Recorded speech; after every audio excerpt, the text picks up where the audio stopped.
So good morning, everyone. At the outset, I would like to say thanks to my dear friend, Dr. Akhil and Mr. Sir, for giving me the opportunity to be a part of this well-organized and thought-provoking scientific conference.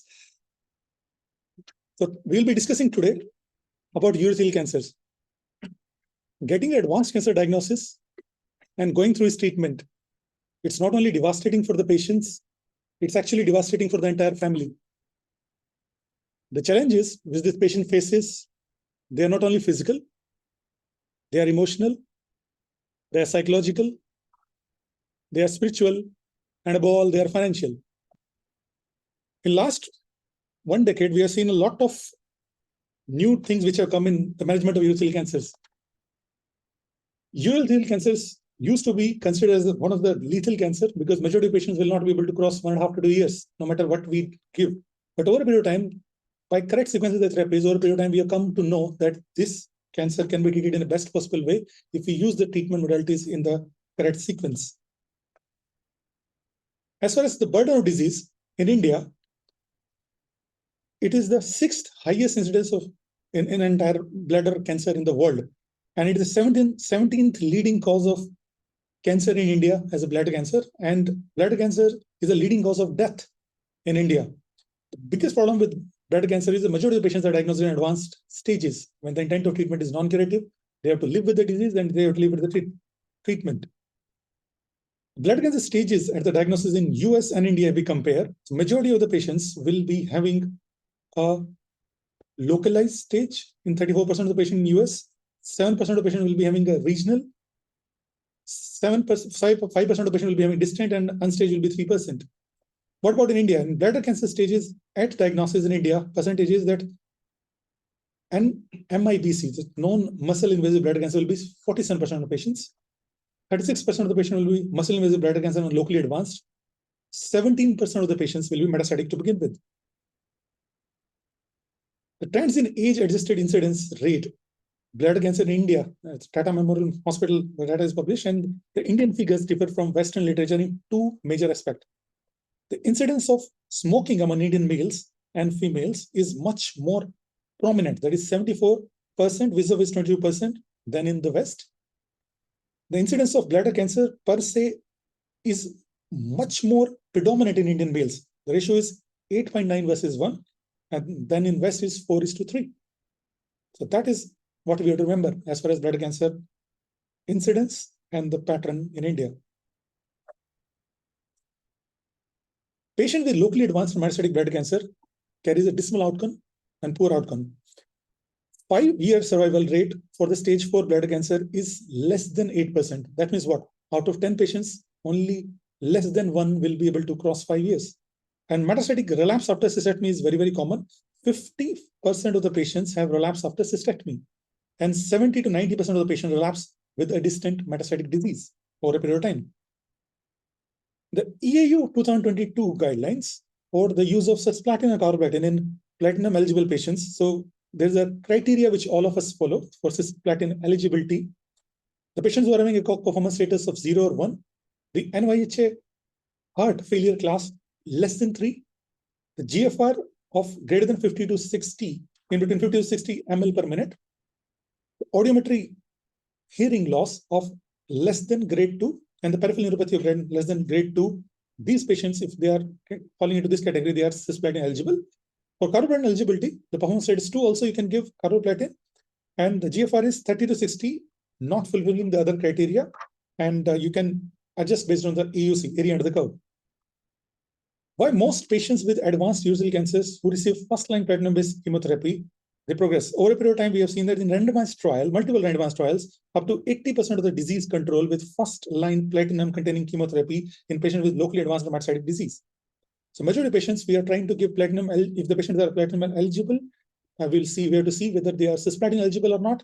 And then we have to use gemcitabine, cisplatin, or MVAC if the performance status allows. But the majority of times we have, in our practice, we use GemCis rather than MVAC because of the toxicity with MVAC. Urothelial cancer is the most chemosensitive tumor. The first-line platinum-based therapy is the standard of care and produces good response, but the response is not durable. This is what the biggest problem. So whenever we are exposing the patients to first-line chemotherapy, 50 to 80% of the patients achieve disease control with first-line platinum-based chemotherapy. However, the overall survival is limited by chemotherapy resistance, which happens over a period of time. Then patient will progress, and we have to take a biopsy from the progressive site, and we have to initiate a second-line therapy. The median overall survival, if we use cisplatin-based chemotherapy doublet, is hovering around 14 to 15 months. When we are using carboplatin-based chemotherapy in first-line setting, it is hovering around 13 to 18 months, 13 to 14 months. So that's why this is the biggest problem with urothelial cancer in advanced setting, that majority of patients will not be able to cross 1.5 years, no matter what we do, even lesser than that. The strategy is evaluated to extend the survival in metastatic urothelial cancer. So there are multiple trials which have happened in the last 5 to 7 years. So in which they have used multiple combinations like the Keynote 361 trial, the IM-Vigor 130 study, and Danube study. So the Keynote 361 is a IO plus chemotherapy doublet, in which we have used the IO immunotherapy along with the chemotherapy. And the Danube trial is in which we have used IO plus IO. So the Keynote 361, in which pembrolizumab is used with chemotherapy, the median overall survival is around 17 months. The median PFS is around 8.3 months, and the objective response rate is 55%. IM-Vigor 130, number of patient enrolled is 1,213, and the median also is 16.1 months. The median PFS is 8.2 months. The objective response is 48%. Danube trial, in which durvalumab and tremelimumab is used, the median overall survival is 15.1 months. The median PFS is 3.7 months, and objective response rate is just 36%. So by and large, if you see, the median overall survival with pembro is 17. Atezolizumab, when you are using, it's 16, and Danube trial, durva and tremi is 15. But tremelimumab is not available in India as of now, but it's going to come in 2024. Then we'll be able to use this. But as of now, this is one more trial which I want to give emphasis on. The nivolumab plus gemcitabine and cisplatin versus gemcitabine and cisplatin along or previously untreated, unresectable, or metastatic urothelial carcinoma results from phase 3 Checkmate 901 trial. So this trial was published recently, and it was with Van der Hagen, in which unresectable or metastatic urothelial cancers who are previously untreated, involving the renal pelvis, ureter, bladder, urethra, who are cisplatin eligible and good performance status, they were randomized 1:1 to a combination of chemo plus immunotherapy, in which gemcis is given along with nivolumab. The dose of nivolumab is 360 milligram on day 1. It is compared with the chemotherapy alone arm, in which gemcitabine and cisplatin is given.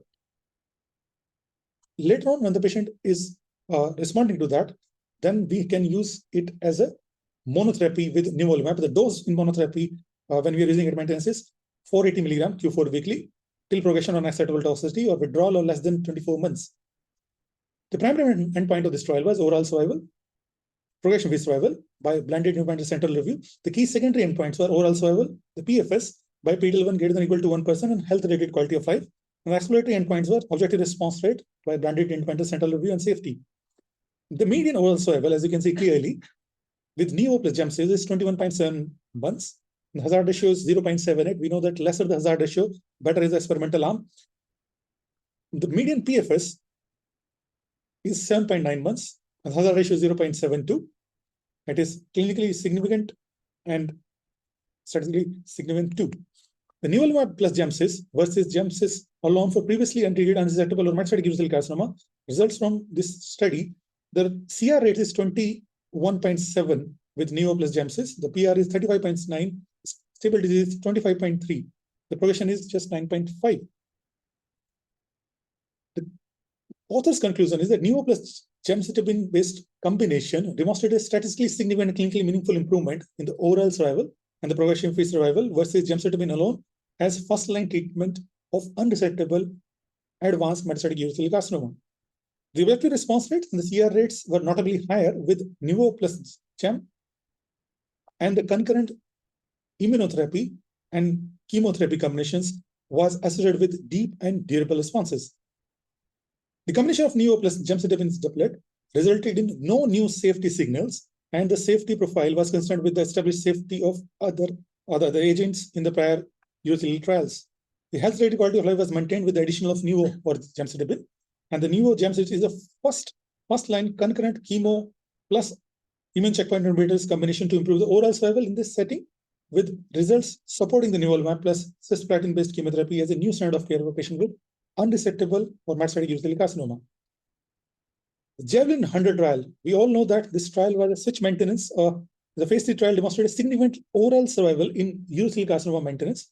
Suppose we have given first-line platinum-based doublet chemotherapy and patient is having either CR, PR, or stable disease. Previously, we used to keep this patient on follow-up. But Javelin Blood 100 trial, we have started using avelumab as a switch to the IO maintenance, and we have to treat this patient till disease progression or unacceptable toxicity. And when the patient progresses, we have to initiate the second-line therapy.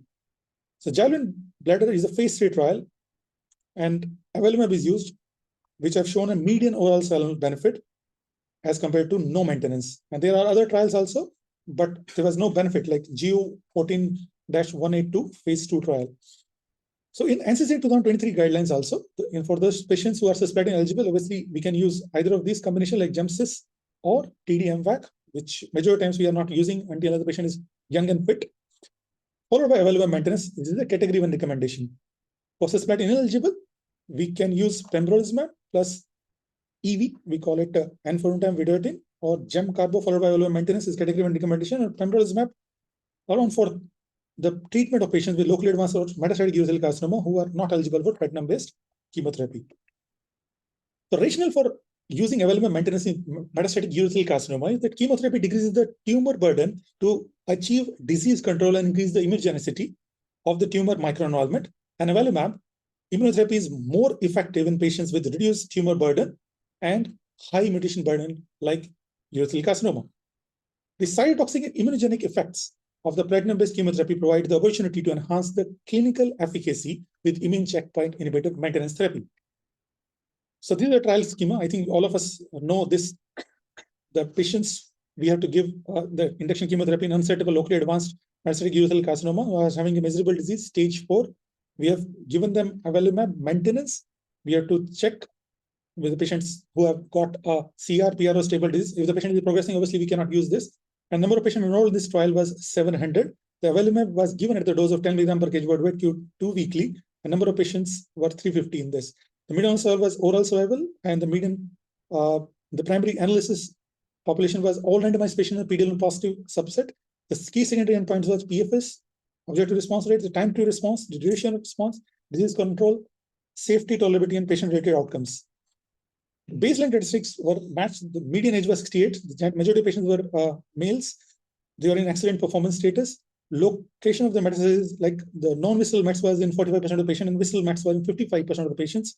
The first-line chemotherapy regimen was GemCis in 52% of the patients, Gem Carbo in 42% of the patients, and other was 6%. So what was the median overall survival?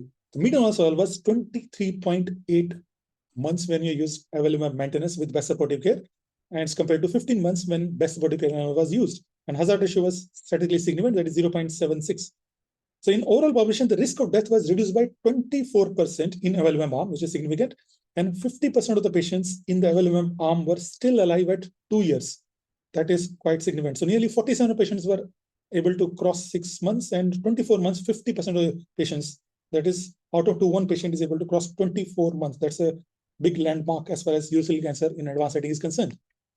Avelumab first-line maintenance prolonged PFS compared to the first-line platinum-based chemotherapy alone. The PFS also was statistically significant. It is 5.5 months as compared to best supportive care alone, and hazard ratio is 0.54. So in the overall population, the risk of disease progression or death was reduced by 46% in the avelumab arm. In ASCO-GU 2023 also, the median overall survival from the start of chemotherapy reaching up to 30 months. If we calculate the time from the start of chemotherapy, it is actually 30 months. So it was quite significantly seen. To be precise, it was 29.7 months. Vis-a-vis was 20.5 months in best supportive care. It is from the start of chemotherapy. So ASCO-GU 2023 median overall survival from the start of chemotherapy, Bavencio, which is avelumab, have shown that we can cross nearly 30 months if you are using this in the maintenance in these patients. Otherwise, it will not cross 20 months. The maintenance avelumab has changed the first-line treatment with more than double 2-year survival.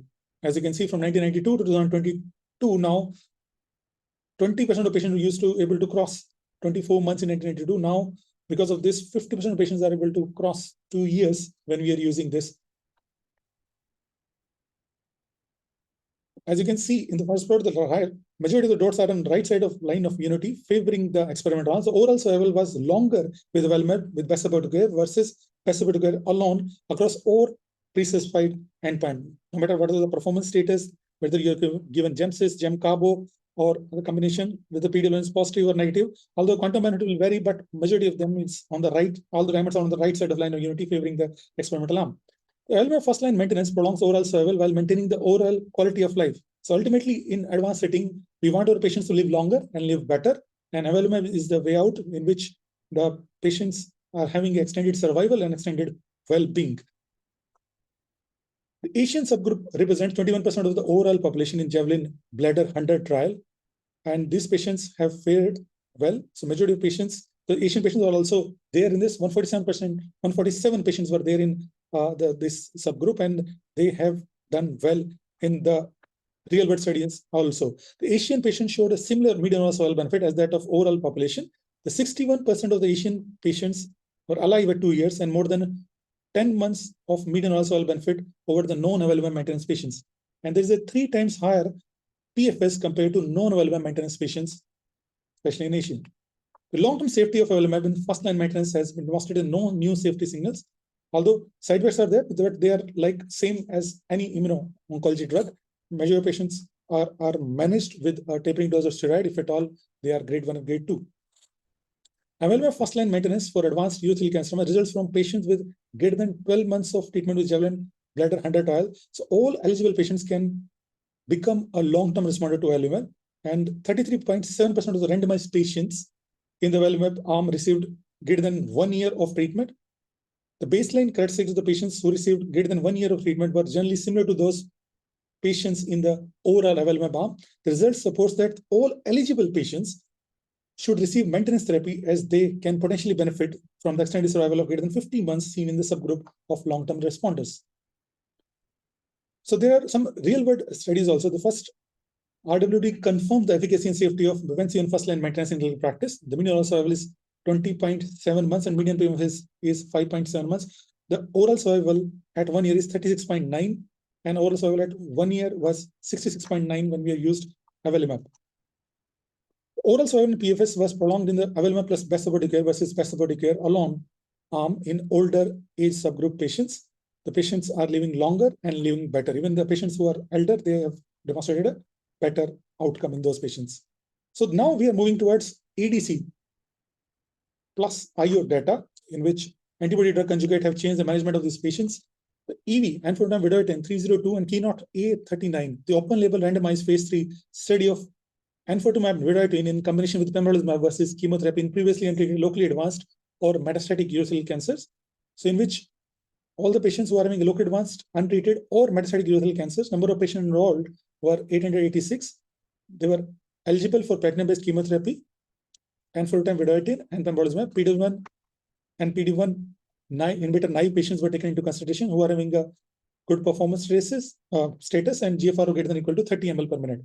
They were randomized to 1:1 arm, enfortumab vedotin, and no maximum number of maximum cycles were given. And IV the dose is 1.25 milligram per kg day 1 D8 Q3 weekly, along with pembrolizumab 200 milligram IV Q3 weekly, less than or equal to 35 cycles were given. The dual endpoint of this trial was PFS by blinded independent central review and overall survival.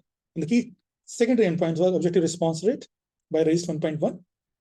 So on the whole, by and large, we can remember that median overall survival was 31.5 months when EV was used with pembrolizumab, and when chemotherapy was used, just 16.1 months. So nearly doubling is there. Hazard ratio is 0.47, which is amazing. As we know that lesser the hazard ratio, better is the experiment arm. So it is favoring that EV plus pembrolizumab is a viable option in this setting. Median PFS is 12.5 months for EV plus pembrolizumab, and the hazard ratio is 0.45 as compared to just 6.3 months in the chemotherapy alone arm. So what about the secondary endpoint, the safety? So grade 3, greater than or equal to grade 3 events were seen with 56% of patients with EV plus pembro as compared to 70% of patients with chemotherapy. The most treatment-related adverse, most common treatment-related adverse event with EV plus pembro was peripheral sensory neuropathy, which is seen in half of the patient, that is 50%, pruritus 39.8%, alopecia 33.2%, macropapular rash 32.7%, and diarrhea is 27.5%. The objective response rate was 67.7% in EV plus pembro, and the CR rate is amazing. That is 29.1% of patients have got CR. The PR is 38.7, stable disease 18.8%. The median duration of response is not reached, which is good. So EV and pembro is a viable option, and it's having a CR rates of 29.1%, which is amazing about this ADC plus chemotherapy combination. The second line treatment options in metastatic urothelial cancer, and what and how should we sequence these therapies? Because we are having plethora of options right now. The sequencing is an art by which we can extend a survival in years. The first line, we all know that we have to use the platinum doublet. Then if the patient is not having progression, either the patient has got CR, partial response or stable disease, we have to switch to the available maintenance. And when the patient progresses, then EV is a viable option, which have shown benefit as far as survival is concerned. And third line also, there are multiple options. Now, for ADC, as far as ADC is concerned, we are having two options, like we are having sacituzumab govatigan, we are having enfortumab vedotin, and if the patient is having a FGFR receptor, we can use erdafitinib also, although availability is an issue as of now. So EV plus pembro, the study was EV302, which is a viable option, and NEO plus GemCis Checkmate 901 is the trial which have shown benefit. And if we use Javelin Bladder 100 trial, that is avelumab maintenance, the overall survival we can extend 30 months and beyond. NCCN guidelines of 2023 also have depicted that the category 1 recommendation in second line is pembrolizumab in those patients who are post-platinum. And those patients who are post-checkpoint, then we are having multiple options like enfortumab vedotin, we are having sacituzumab govatigan, we are having erdafitinib, and single-agent chemotherapy also can be used like paclitaxel, docetaxel, venflunine. So in the best supportive care arm, the Javelin Bladder 100, most patients who received subsequent therapy received PD-1 or PD-L1 inhibitor also. So this also we have to remember that if we've used, all the question is there in back of our mind that if we use Javelin maintenance, so how can we use IO after IO? So in this trial also, most patients who received subsequent therapy received PD-1 or PD-L1 inhibitors. The summary of the treatment sequencing in avelumab for avelumab arm from Javelin Bladder 100 is that we can re-challenge platinum-based chemotherapy in second line. We can use pembrolizumab, atezolizumab, or nivolumab also, and other agents like venflunine, paclitaxel, enfortumab vedotin, gemcitabine, docetaxel, erdafitinib. All these options are there. We have to select the patients carefully. So by and large, we have to remember that amongst these three, the enfortumab vedotin and sacituzumab are ADC, and erdafitinib is the pan-FGFR inhibitor. The objective response rate with erdafitinib is 59%. For enfortumab is 43%, and sacituzumab is just 23.5%. The overall survival benefit with erdafitinib is 13.8 months. Enfortumab vedotin is 12.3 months, and sacituzumab govatigan is 16.3 months. The NCCN guidelines also have clearly told us that if the patient is cisplatin eligible, we have to go for 4 to 6 cycles of GemCis. And if the patient is not progressing, is having a CR, partial response, or a stable disease, we have to switch to the avelumab maintenance till progression or unacceptable toxicity.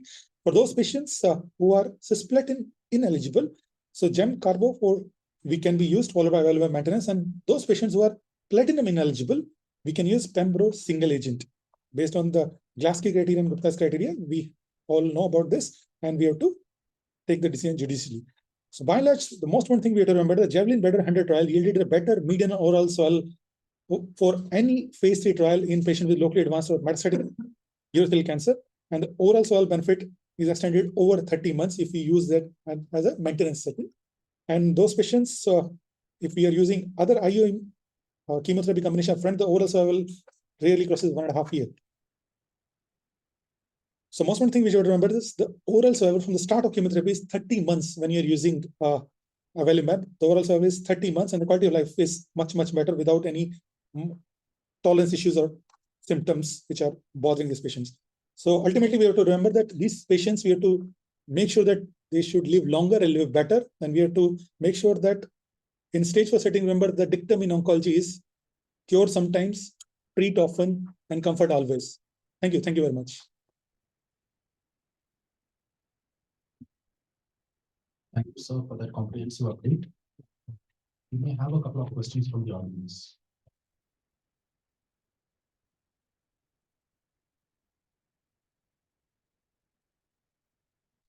Dr. Giran, thank you for this detailed talk, very informative with new information also coming up. So now we have some experience of utilizing enfortumab as well, sacituzumab as well. We have imported sacituzumab for a few patients. Enfortumab will be available commercial basis after 3 to 4 months by Stellas. So hopefully these drugs will change the way we practice. The only problem remains the cost, especially for our patients, the where cost is a very significant issue. We have started utilizing lower doses of immunotherapy in a significant number of patients. For example, yesterday we had a big debate of around 50 minutes where Amol Akhade sir and Dr. Abhishek had a debate whether Gemsys Nivo should be utilized or Gem Carbo or Gemsys followed by Avilumab maintenance. So the end point of the discussion was that utilize whichever is best is feasible. But yes, definitely, it seems that the patients who are having response to chemotherapy,